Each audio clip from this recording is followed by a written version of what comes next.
Assalamualaikum warahmatullahi wabarakatuh. Saya dari kelompok 3 Pemakalah bab 1 dengan anggota Ananda Intan Rosada, Ardiani Musfiana, Fajar Fajrullah, dan Tri Arinda Puji Astuti. Di sini kelompok kami akan menjelaskan tentang pengertian kurikulum. Istilah kurikulum digunakan pertama kali pada zaman Yunani kuno, yang berasal dari kata karier dan karier.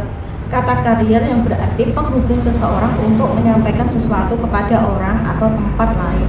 Sedangkan karier semacam kereta pacu pada zaman dulu, yakni alat yang membawa seseorang dari start sampai finish. Jadi dari kata di atas, maka kurikulum diartikan sebagai jarak yang dilalui atau ditempuh seseorang.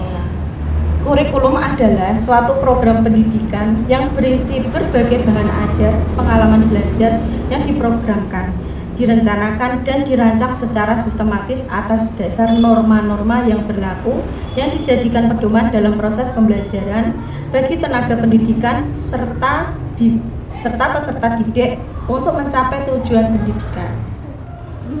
Kemudian perkembangan kurikulum di Indonesia. Kurikulum di Indonesia melalui beberapa tahap. Tahun pertama pada tahun 1968 yang disebut dengan kurikulum 1968, kemudian mengalami perubahan kurikulum 1975 dan mengalami perubahan lagi pada kurikulum 1984, kemudian 1994 kurikulum berbasis kompetensi yang disebut dengan kurikulum 2004, kemudian kurikulum tingkat satuan pendidikan yang disebut dengan KTSP, kemudian kurikulum K13 yang sampai saat ini masih digunakan yang disebut juga dengan K13. Komponen landasan dan prinsip. Yang pertama, komponennya yaitu ada tujuan, isi atau materi, metode atau strategi, dan evaluasi. Kemudian landasan, ada asas filosofi, sosiologi, psikologis, serta asas organisator.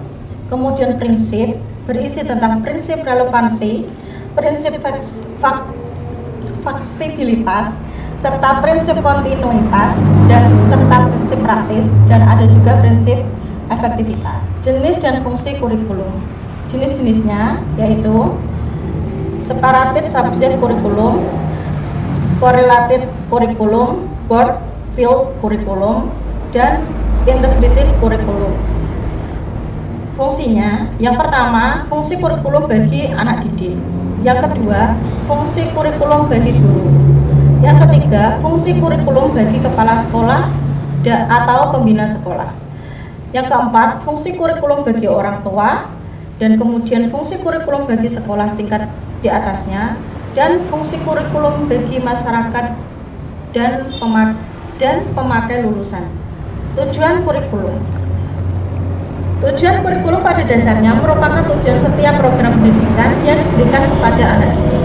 Dalam sistem pendidikan di Indonesia, tujuan kurikulum bersumber pada falsafah bangsa Indonesia, di antaranya tujuan nasional, tujuan institusional, tujuan kurikuler, serta tujuan instruksional. Peranan kurikulum di sini ada peranan konservatif, peranan kritis dan evaluatif, serta peran aktif. Sekian, terima kasih. Itu makalah dari kami. Mohon maaf kurang lebihnya. Kami makalah kelompok 3 bab 1 mengucapkan terima kasih. Assalamualaikum warahmatullahi wabarakatuh.